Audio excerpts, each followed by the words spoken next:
Courtney, and thank you so much for taking the time. I know it's a flying visit, so we're really happy to have you at Catalyst Labs. So let's start with you. You joined 500 Global first as a founder, and then now you're CEO. What has that journey been like? Yes, it's been a long journey, but I actually joined my first startup when I was 19. And I met these two gentlemen who were looking to build a technology platform to help people buy and sell like pins and koozies and T-shirts and very kind of simple products. But that was really my first exposure to entrepreneurship. I can still really vividly remember the yellow legal pad that they had that they were kind of sketching the technology on. And eventually we went on to raise that initial $1 million, and ultimately we raised $50 million, and the company sold 10 years later. So being able to see the journey from being very few people to 300 people really gave me the bug for entrepreneurship. So I left about 5 years after I joined that company, and then I began starting my own company. So I started with a Salesforce and marketing automation consulting company, ran that for a few years before I realized consulting is not, it's a lot of work, I shall say, a lot of work. And then sometime during that journey, I had an experience where there was a cable company who charged me incorrectly for a cable modem that I had returned. And I was very upset by the fact that they had debited money from my account. And I realized that actually there's a lot of people who have these issues, these complaints with big corporations, and they don't know how to get help. So I formed a company that was called Publik Demand, where you would kind of create a major complaint with a lot of people and use social media to be able to get help. And through that journey, at the time I was in Austin, Texas, and this is around 2010. And I formed the startup, I hired a team, and it took me about a year to raise $250,000 for the company. There was very few women at that time really working on startups. There were certainly very few female venture capitalists, and it was a very difficult journey. But I learned about 500 at that time. And 500 at that time was maybe 4 or 5 people, very, very small and new organization. But I applied to their accelerator and I got in, and I moved to Mountain View. And within 6 weeks of moving to Mountain View and beginning with 500, I raised another $1 million. And that was really just illuminating to me what the power of such an incredible network and really having the training and the mentorship to be able to know what to do, how quickly that changed the outcome of my business and ultimately my life. So that was really what exposed me to 500 and to venture more broadly. And then, as was shared, I went on to run several other companies before deciding I wanted to come back to 500 and really help spread 500's message of using entrepreneurship as a way to really not just advance individuals, but also economies around the world. So really excited. I joined 4 years ago, and it's been a real pleasure seeing how many entrepreneurs 500 is able to impact. And today we have, close to 300 employees. We're managing about $3 billion in capital, and we're investing in over 80 countries. So I'm really proud to be a part of it, and really thankful to be here as well with Jehan, who has been such a leader and really the godmother, I think, of startups here. You're making me feel old, Well, it's been just a real pleasure getting to know the ecosystem and so many great founders and people who really care about building this ecosystem. So thank you for having me back. Thank you. I think that gives us a glimpse into really what it was like. And it was not a short journey. It was quite a long journey. 10 years. Yeah, 10 years. That's long. So tell us, 500's vision has been to back the most talented founders. Yep. So what would you think are the basic characteristics of a talented founder? And do they change country to country, these traits? Mm-hmm. So one thing I like to share is I'm very privileged to go to countries all around the world, and I think the energy and the passion that entrepreneurs share is very similar no matter what country you're in. And I think, what that feels like to me is you have somebody who is just unwilling to accept the status quo, and they believe that they have the answer. They want to see that answer born into the world, and I think that is a very unique characteristic. But founders everywhere seem to have it. So, and when we think about what characteristics make a great founder or a founder that 500 might invest in, I'd say there's a few things that are really important. Number one, we want to see a founder who has either strong kind of subject matter expertise or some sort of really unique point of view for the problem that they're trying to solve. I think that's very important. I would say the second thing is you're really looking for a founder who is able to be much more in love with their customer and the problem itself rather than the product they're building. Because as we all know, you just have to iterate so many times in order to get to product market fit. So your first idea, your first release is never going to be most likely what works. So we want to see somebody with that flexible growth mindset who's committed to the iteration. And then I think the other thing that's really important is a founder who is able to sell their vision, not just to investors, of course, and customers, but almost most importantly to the team that they're building, right? You need just an incredible founding team who can communicate well, who can be honest and upfront and direct with each other, because we all know this is a very, very long journey. And then grit, right? I mean, I think I've shared a few times recently, but Ben Horowitz has a wonderful quote around the fact that, what's it like to be a founder? It's waking up every day feeling sick.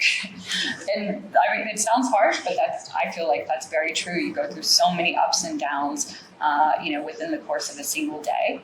So somebody who's able to really manage their psychology enough to be able to handle those ups and downs and just keep going. So I know you've been asked this question many times, so you probably have an answer by now. Is, a lot of startups in Pakistan think, should they start off by being local or should they start off from day one being global? So what would your recommendation be?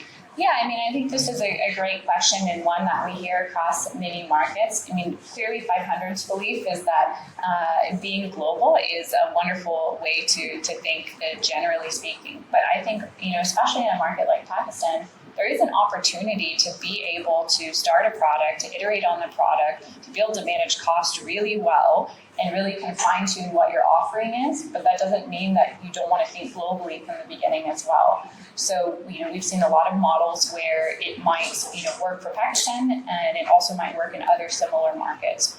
Or, for example, if you're building, let's say you're building B2B, SaaS software, well, of course, then that's pretty extensible to other, parts of the world, right? Businesses all around the world are going to have a similar problem to, business here. So I think there's a lot of opportunities to really take advantage of the market that you're in, but also be thinking of where you can expand your business.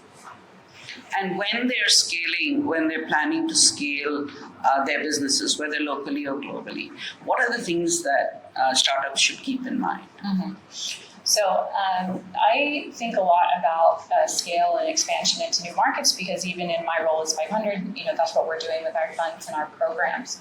And I think the most important thing when you are going into a new market is to really take the time to understand the dynamics that are at play.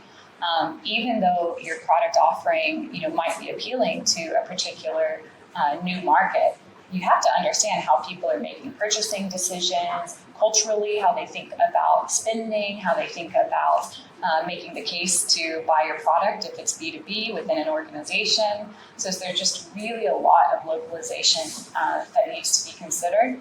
And oftentimes I run across founders who may not have fully considered what competitors have done in another market and what worked and what didn't work. So we were just speaking earlier about Careem and IKEA. This is a great example, right? Careem's original model that worked so well in Dubai, for example, didn't work immediately here. Whereas you have, IKEA, who had a much more localized offering and in many ways I think was adopted a little bit better than what Careem's model was initially. And that's a great example of how you really have to know the local market. You have to take the time to know it before you just jump in.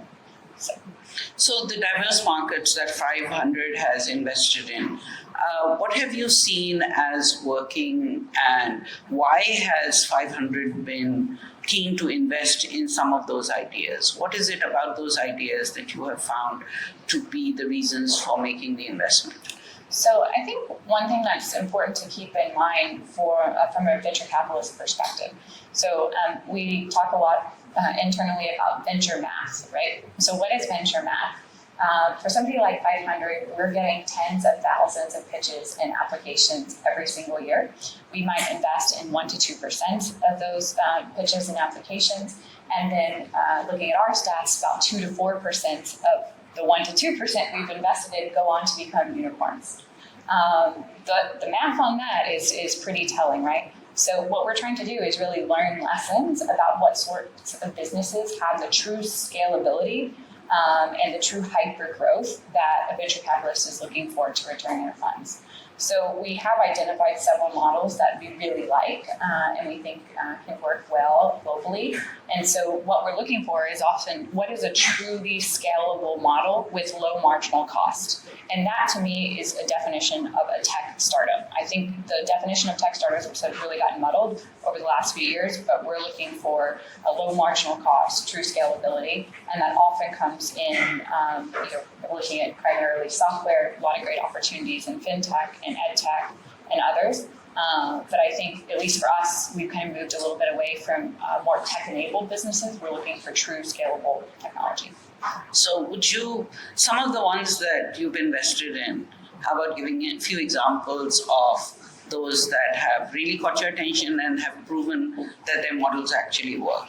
Are they in particular verticals, particular countries? Yeah, so across our portfolio today, we have almost 50 companies valued at over $1 billion, and we have over 160 companies valued at between 100 million and $1 billion. So definitely quite a few models that we've seen. One that just popped into my head, I think some of the ideas we're seeing around social commerce are pretty interesting.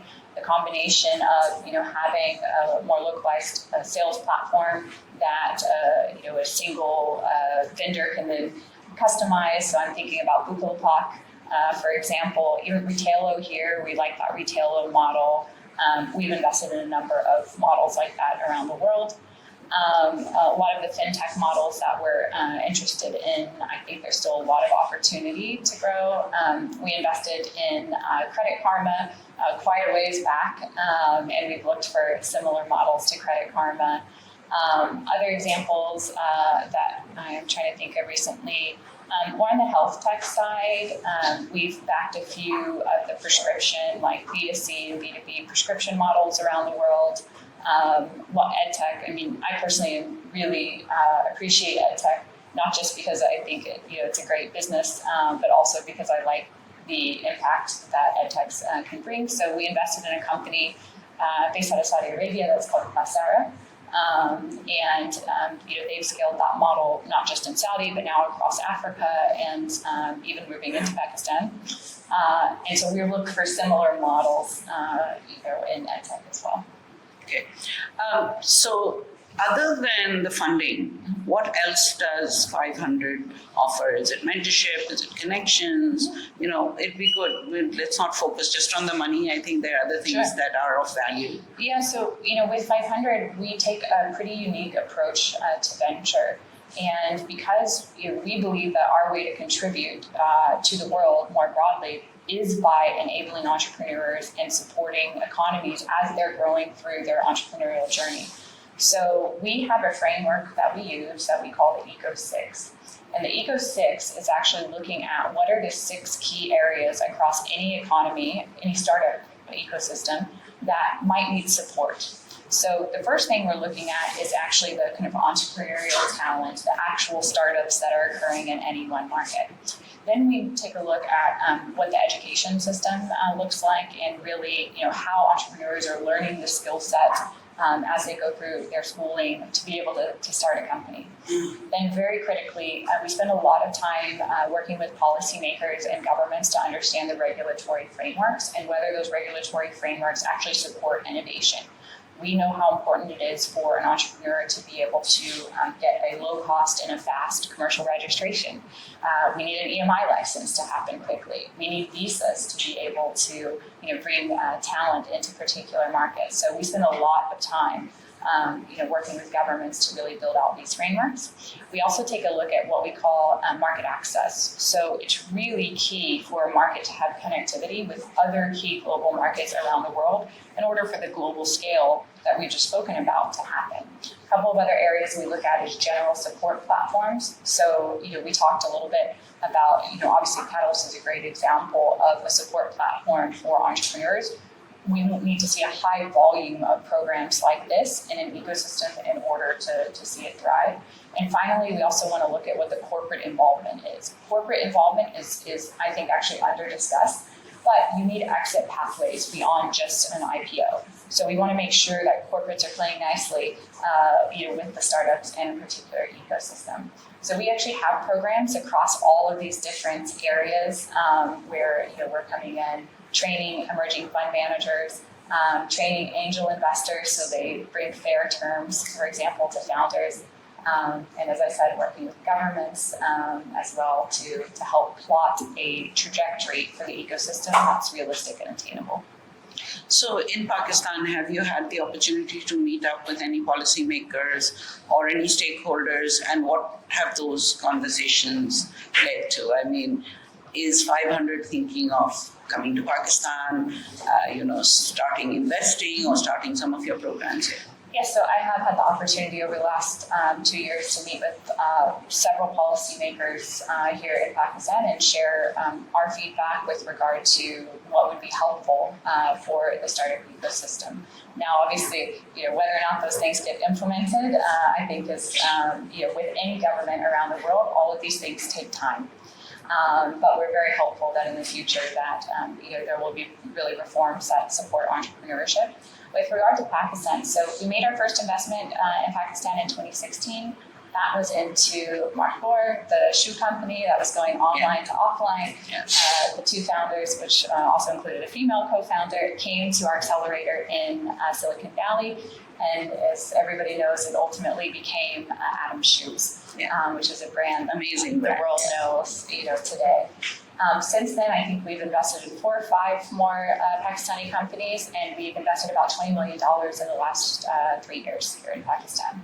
We're primarily investing out of our global fund, which is the team that is based in Palo Alto, as well as our fund that is based in the Middle East, and occasionally our fund that is based in Southeast Asia. Our goal is absolutely to be able to put an accelerator program here on the ground in Pakistan with a fund that we would be investing out of.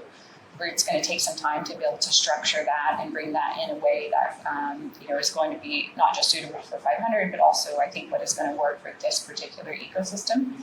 So until that time, we're going to continue deploying out of the vehicles that I mentioned and looking for other ways that we're able to support startups here. So most of the investments that 500 Global have made, have they been co-investments? Have you invested with other VC funds? Yes. Local ones or international ones? So the companies, I mentioned Marhor, we also invested in an ag tech company called Recolt. We invested in Dawai and Retailo and what is it, Dealcard? Yes, this one I always forget. Sorry.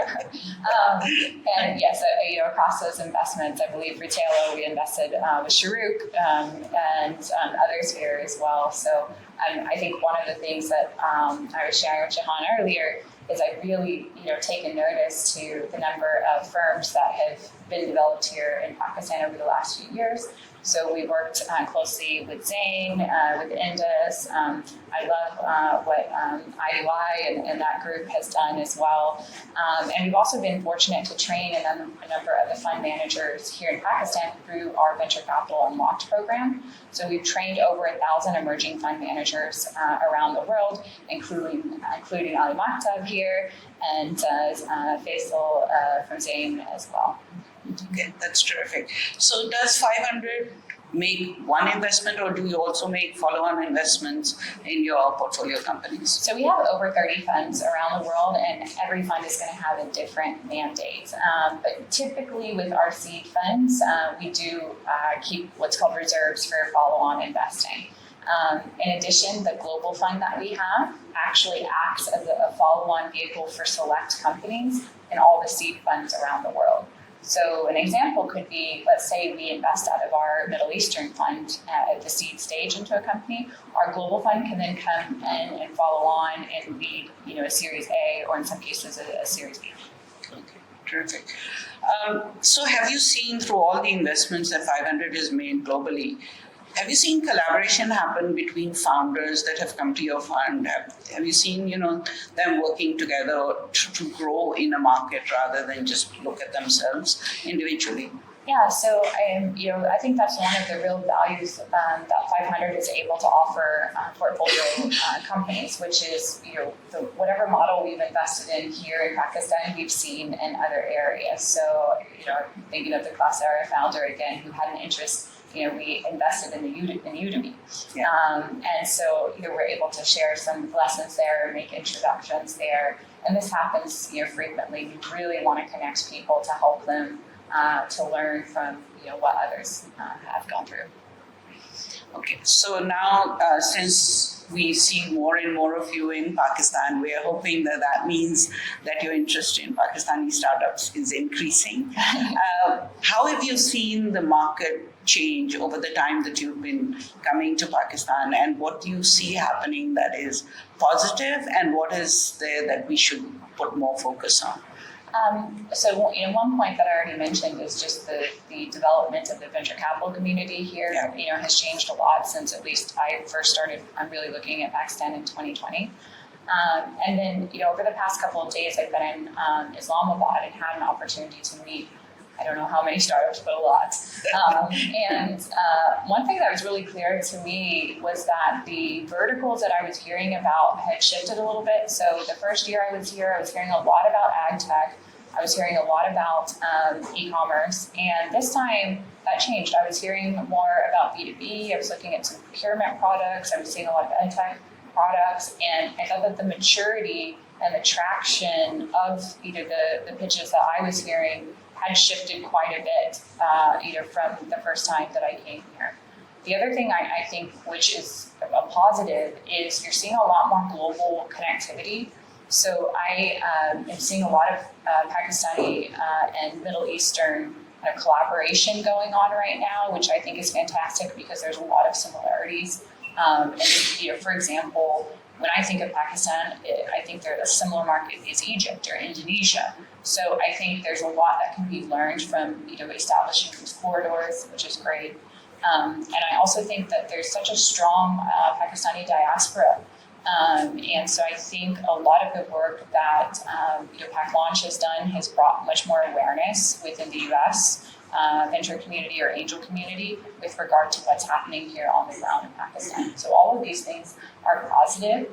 One thing I really wanted to mention, people often forget that in the US, it took 50 years of government intervention before Silicon Valley really stood on its own 2 feet.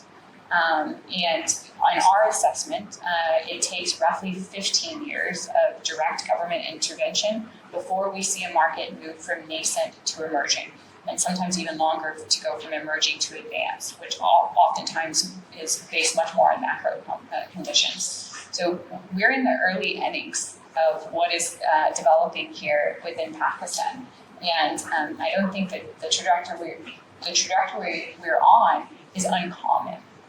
So I think, hopefully take that as a word of encouragement, even though you're operating now and you're founding companies now, the arc of what will happen in Pakistan and for the startups, I think is still going in the right direction. And that's why we continue to be involved and continue to want to invest here. We've been investing for over 10 years in markets in Southeast Asia and LATAM, and today those markets are really thriving, so we expect the same for Pakistan. So any particular kind of interventions you think are needed by the government? Because, we're usually telling the government to stay out of our way and let us do what we know how to do. So perhaps we should be thinking differently. I think, there of course you never want regulation that is going to stifle innovation. That is clear. However, you do, it's really important, no matter what market you're in, that there's clarity around how to, as I said, obtain the licenses that are necessary for venture capitalists like ourselves. We really need clarity around the sort of fund structures that we can create here. We need clarity with regard to how we can repatriate the eventual gains from the funds that we intend to invest in the future. So I think clarity is one really important thing that a government can provide. And I think the government has also here supported things like the NIC and other other platforms, and we want to see more of that. Okay, my final question, and then we'll open up for questions. So I hope you guys are ready.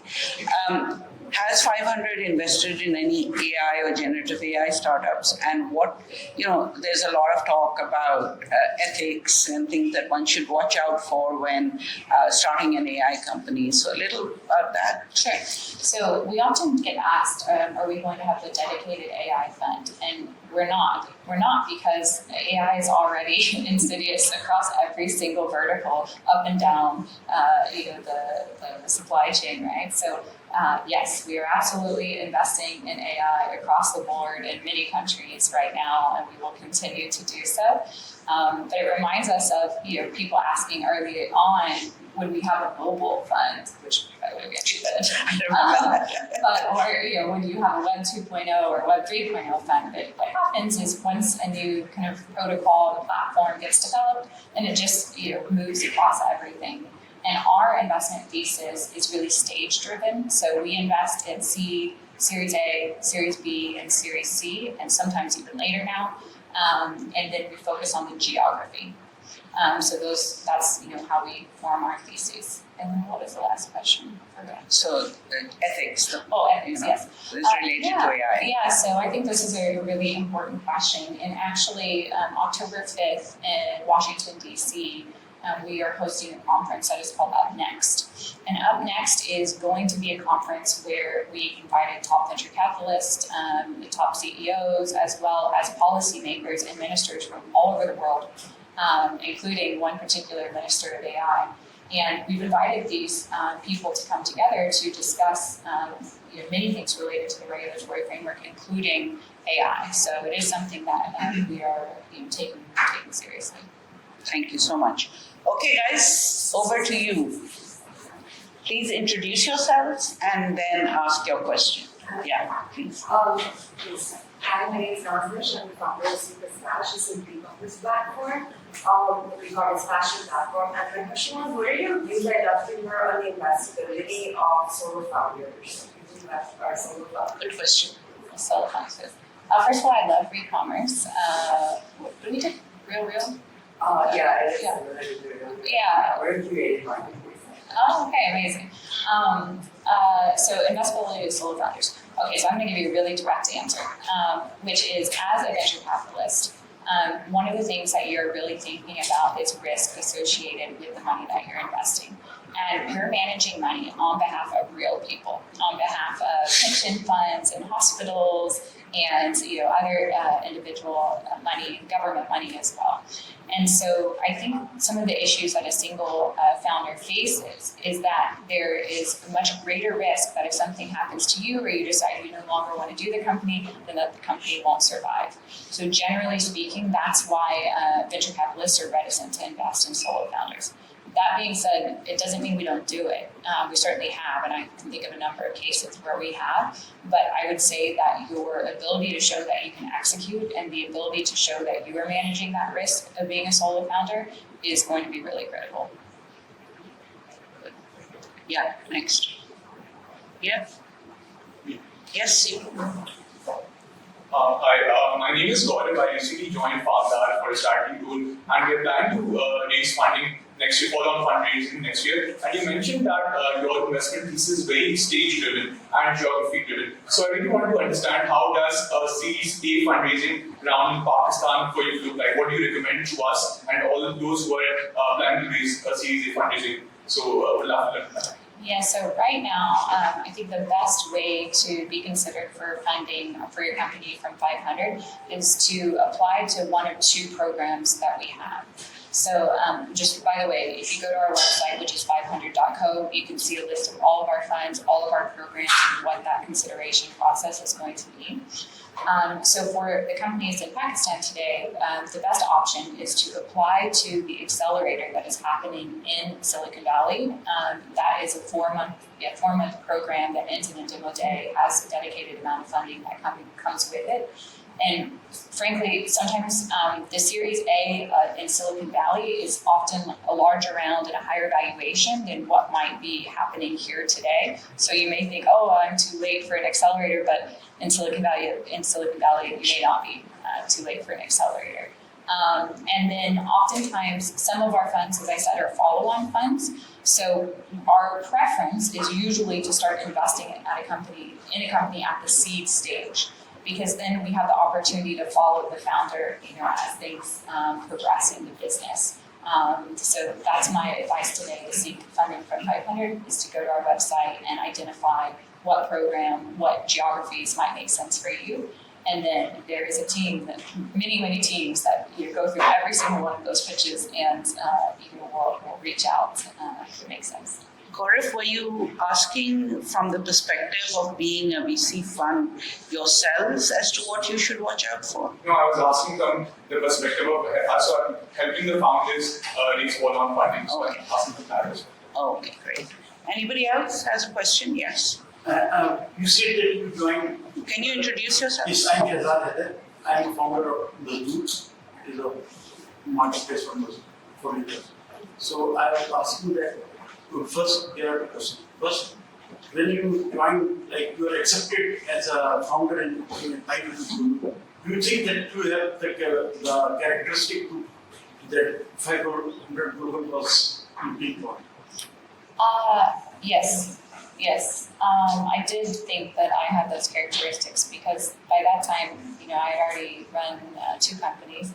And I think in particular, I did not have subject matter expertise in consumer complaints. However, I think I was able to show that we had developed an MVP that already had some pretty significant traction. Certainly, I wish that I had the experience of being a venture capitalist because I would have gone about fundraising very differently. But I think they probably saw that I had a lot of tenacity and essentially was not going to take no for an answer. So. Yes. I have an question. So my second question, if you get the chance and you start from 18 years, how different you would do? Like we have the knowledge that we have mm-hmm. So how different you would do things in your life? It's like one of those questions, if you were 20 again, what would you do? Okay, so I'm going to give maybe a career-based answer and a personal answer as well. So on the career side, as I said, it's really, really difficult for a founder to understand when fundraising what a venture capitalist is looking for. And so just a couple of tips on that front. Whenever you're reaching out to a VC or you're considering funding, you should consider whether or not you're at the right stage for funding. When you're looking for seed funding, you should already have some sort of MVP, right? Some sort of traction, like have found maybe your first, 100 customers or 100 people who've said that they would buy your product. And the seed fund is really just meant to prove out, that MVP with more traction than what you start with. It does not need to be a massive round. It really scares me when I see founders raise massive seed rounds because you're still too early to really know that you've hit the nail on the head. Now, what changes is by the time you get to a Series A, that's when you're raising money to pour gas on the fire because you've already gotten to some core of your business that's working, that's a repeatable process, and you need to get to greater distribution, et cetera. And then obviously the later rounds are really to build out teams, to enter new markets, things like this. So I wish that I would have been more focused in the seed stage on really getting to product market fit. I think I got a little bit sidetracked in the fundraising game. And I think I really should have spent time much more focused on hitting that product market fit early. I'm trying to think if there's, for me, that was one of the main takeaways as a founder. Now, on the personal side, I have 4 children. 21, 9, 5, and 4. And I've been very, very busy all of their lives. And I think that, especially in those first 10 years of, running companies and things like this, I had very, very little balance. And so I think I wish that I would have been with my kids a little bit more in those early days. Okay. Yeah, you had a question. So, very similar question, like I was going to ask on the time. So, my name is Jehan and Courtney. I run a social commerce platform where it's that home-based business sellers. You can kind of like a Etsy watermark version of Pakistan. So, I'm a senior founder where we have three co-founders. All three of us are parents. So, 2 of us are working on one of them. My question was going to be, how do you balance, being an entrepreneur, founder, trying to get your business in this, like you're at seed stage, you're trying to grow, you're trying to fundraise, you have kids. How do you balance all of that? And what advice do you guys give to founders who are part of the programs? So to get into a program, I think it's even more, there's more that you're doing. It's not just your business, it's being part of the accelerator as well. So how does that work? What advice do you have for good founders? So for me, I've tried to really replace the word balance with integration. Okay. And because I have, never felt like I could choose one over the other, right? Like if I was going to be a stay-at-home mom, I would not be a happy person because I need to do what I need to do. Yeah. And then vice versa, I want to be a mom. So for me, it's been about building a support network, right? That enables me to be able to do the things that I want to. So, again, maybe on the personal side, but I think as a female, really making sure that whomever is your partner in your life, that they understand that there's this part of you that is always going to be, chasing whatever it is on the business side, and that's willing to support you with that balance. And, a lot of times we don't have families or friends who might understand, how you think as an entrepreneur, the way that you need to be. However, getting around groups like this, co-working spaces, accelerators, when I joined 500, that was the first time that I felt like, oh, this is like my tribe. I get it. Like, I'm not crazy. These people, they're all like me. We were just founders and I didn't know, So I think really having that support is good. And then I would say also just really being able to communicate and like being unafraid to share when things are too much. And I think there's nothing wrong with, being vulnerable with your co-founder or with your team that, hey, look, I just need a break. And sometimes you just got to block off the time, but there's no magic bullet. I mean, I've been at this a long time and it's still really difficult and I have a ton of help and it's still difficult. So I wish I could give a better answer, but that's just the truth for me. Thank you. Samir, yeah. Hi, I'm Samir. I run Social Chat, a social media management platform. So my question is that do you also do a follow-up on startups who are part of a different incubator, like they didn't get seed from Publik Startup, but they from Techstars? I also part of Techstars project. Yeah. So do you also do a follow-up on this? So it depends which fund it is. So I think we have one particular fund we have 2 funds at 500 right now, 3 funds that are investing even if we didn't do the seed check, we would still come in at Series A, Series B, Series C even. So it is possible, it just depends which fund. So the funds that do checks that are not from an accelerator company for us are going to be one of our funds out of the Middle East, and then our Southeast Asia growth funds, and then our emerging Europe funds. Yes. Yeah, question. My name is Courtney. I basically represent the step incident. I'm just curious that how much is 500 interested in a MENAP or a MENAP rating specifically, especially towards Saudi Arabia. Are you guys looking over the vision that's between 2020 Sure. the next few years? So how does that look for 500? You're already investing in Saudi, right? Yeah, so I actually moved to Riyadh 2 years ago. So we are very interested in the MENA region. I mean, we made our first investment in MENA in 2012. We've made either 300 or 400 investments already in the Middle East. Our first fund, was pretty small, it's like 30 million, and we invested in 180 companies. Today, 14 of those companies are worth over $100 million. So we're very excited about what we see happening in the Middle East. And in particular, with Saudi having opened up, I think it's really lifted all of the other countries around it. And I think the UAE has also done a fabulous job with their regulatory platform in particular at AGM. and of bringing more and more foreign founders into that ecosystem. So for us, we take a really data-driven approach, and we analyzed about 30 countries and basically narrowed it down to a list of 15 countries that we call the RISE economies. And those are the economies where there's a large youth population, there's large digital and mobile penetration, and where we expect the GDP growth over the next 10 years to actually exceed that of the US and China combined. And that is how we make our investment decisions in terms of which funds we're going to start. And Pakistan was on that list. And this is, again, why we spend so much time building out these countries. So I think the Middle East is definitely entering, as I've said publicly, a real golden age. And I think that's a positive thing for Pakistan as well, given the strong border relationship. Terrific. So this is really not an atypical problem that we've seen, not just in emerging markets, frankly, but in economies around or ecosystems around the world. One of the things that we ask governments to consider from a policy perspective is to differentiate between the definition of a startup and an SME. I personally never like to see startups included in an SME definition, and this is exactly the reason why.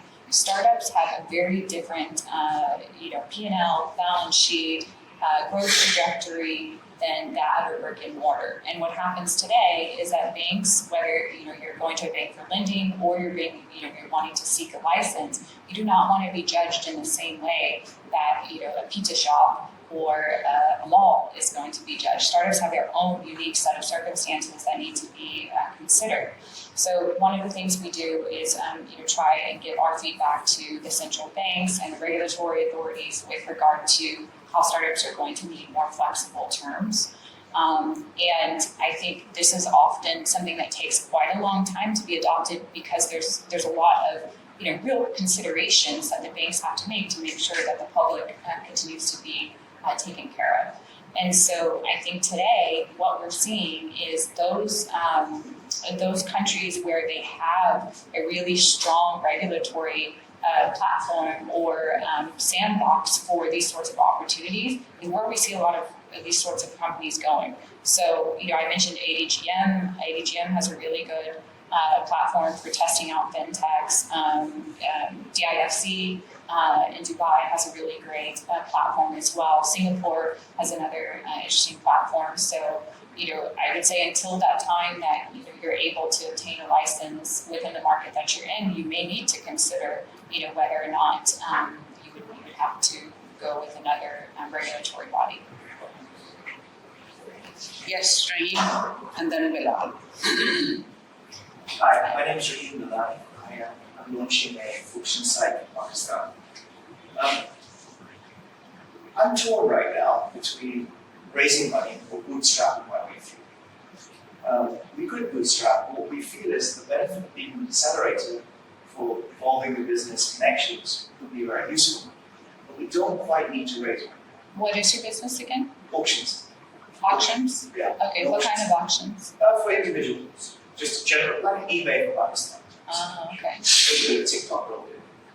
But with the Pakistan economy the way it is, it's very easy to make projections and miss the projections next year at the start. Yeah. So rather than take on money now we don't need to, is it better to there's no right or wrong answer, I'm just asking for your opinion. Yeah. Is it better to just keep bootstrapping, while at the same time trading off the fact that if you're in an accelerator, you get a lot of good connections and you potentially evolve the business model. Mm-hmm. It's a little bit dilemma with this. I don't know how deeply you want me to ask you about your business, but I said I don't know how deeply you want me to ask you about your business. Okay, so what are your revenues? Revenues, we just launching, so I think we've probably got a few thousand individuals, 50 retailers on board, and actually we're keeping the revenue zero. We're going with 0% commission model because we just want growth. Okay. So then I think at this point I would continue to bootstrap because it sounds like you have some traction in terms of the customer acquisition, but not yet in the actual business model. So in my opinion, your valuation will suffer until you can actually show that the actual business behind what you're doing is working. So from a founder perspective, in order to really think about long-term for your business and dilution of your business, I would wait till you have some more significant revenue traction. And then, nothing precludes you from doing an accelerator or raising funding later on, but you're going to set yourself up for better terms if you can show that the business itself is working. It's just in this environment where everyone's always looking for funding, it's hard to resist. I totally get it. Exactly what you just said. It's a huge But the amount. best source of funding is customers, and it's really easy to miss that because there's this buzz about fundraising, and I totally get it. But really and truly, we see incredible businesses all the time that bootstrap for a long period of time. The company that I mentioned earlier, again, Coursera, they were around for 6 years. They became the fastest growing, edtech platform across the Middle East. They raised no money, and then they went and raised a $40 million Series A. If you can do that, do that. Do that, Raheem. Hi, my name is Bilal. I run a technology services company. We focus on augmented reality, virtual reality. We've been working with a lot of startups across the globe, in UK, in Saudi Arabia, for example, and we provide them backend services. It's purely a services model. And with some of the companies, we've got an equity as a company in their company. But the question is that how comfortable are investors and VCs in actually investing in the companies who do not possess their own technical team and who actually rely on others or companies like us? Generally, we don't invest in services-based models, and it's because what I said earlier, we need scalable, low marginal cost businesses. In typical service business, your margin might be 10 to 15%, and so I think that's not usually providing the return. No. So how comfortable are VCs in investing in the startups and what services too? Not in you, but in the startups that you are in. That we're providing services to. Because those guys don't have their own technical team. They're outsourcing their tech to somebody else. I think different VCs may have a different opinion, but from my perspective, I always want to see in-house technical ability. Or, we have seen some cases where they might have outsourced an MVP, but right away that needs to be brought in-house because the crux of your business is the ability to iterate on technology, and having to rely on an external team to me is not a good sign. You really need to have that talent in-house. The best is within the founding team, and if it's not within the founding team, then it needs to be, you need to be able to demonstrate that you can hire that talent and bring it in-house as soon as possible. So for me, it's a big red flag. Okay. Yes. Hi, I'm Huma, GM strategy at Busker, one of the founding members as well. Busker that I was talking to you about. Oh, okay. Yeah, so mobility startup trying to pave the way again. So my question was, we've seen the ecosystem, startup ecosystem changing from last 2 years, 3 years, and I think you mentioned something along the lines of hyper growth, which is also sort of sustainable. So I just wanted to get your thoughts on that. What is hyper growth, and then what is a good growth to showcase with, and that's something that's sustainable. Previously, I think most of the startups used to focus on just the top line revenue and customer base without looking at the bottom line of the profitability. And I see that change happening even when investments coming in, the questions being asked. So I think the conversation has shifted from that to also the profitability and when that return can come in. So, the question is, has that changed for you? What is a good growth to showcase? What would you be interested in? What is more important? Yeah. So, I think the shift that you're referring to is from 2021 and 2022, there was massive amounts of capital raised by VCs, and therefore VCs could be very actively investing in companies that were pursuing growth at all costs or paid growth, essentially. And I think the trend that's happened is just trying to understand actually, should we be paying closer attention to unit economics? Yeah. And there's a very important reason why this is happening. So if you look at the number, forget the word unicorn for a second. In many ways, I think that's become a really used positive signal.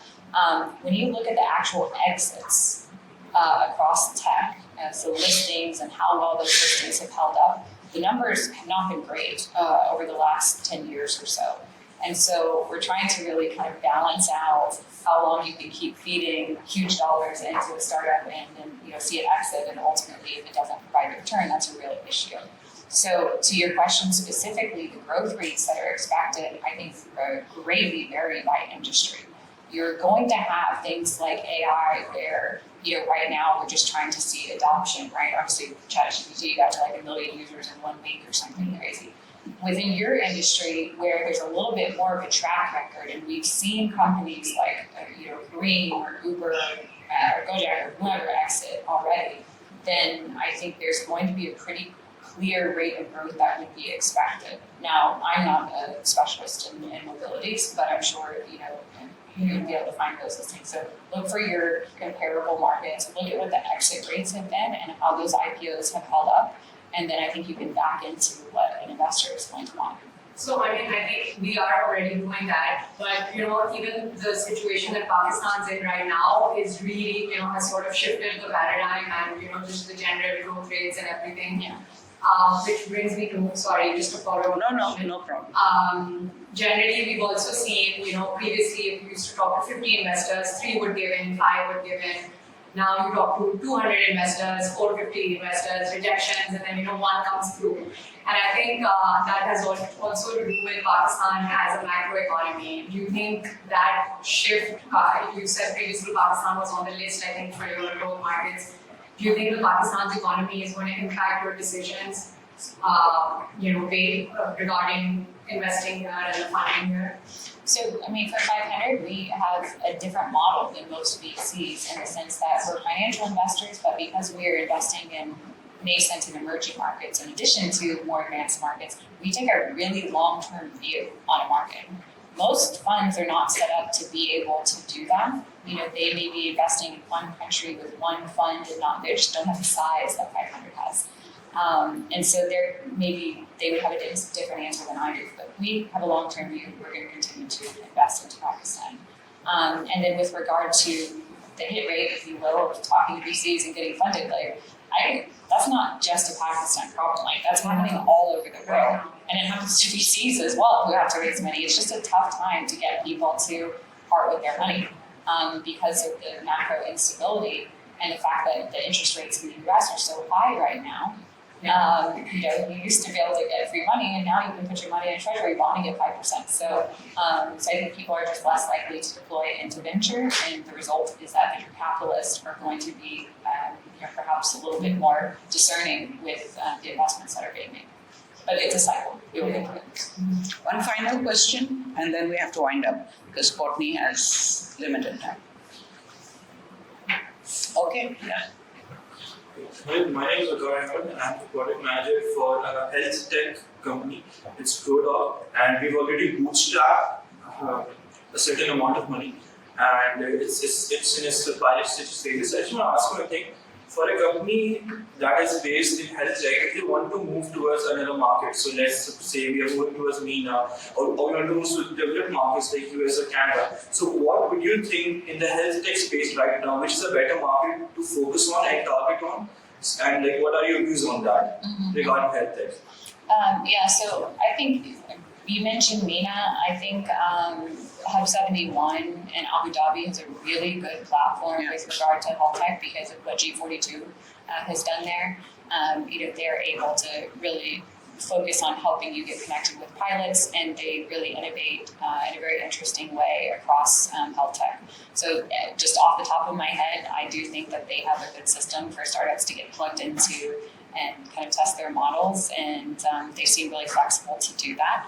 But it's not a real specialty for me, so you need to take that with a grain of salt. Okay, great. I think, quickly, because she's done. 2 minutes, she's got to leave. Architect of startup. So with a surge in AI and SaaS startups getting the more funding, does it imply that hardware startups will see less attraction? I'm sorry, I didn't hear the last part. So we are seeing a surge in AI and SaaS startup funding. Does it imply that hardware startup will receive less attention? So I would say hardware is one of the segments that we tend to invest the least in.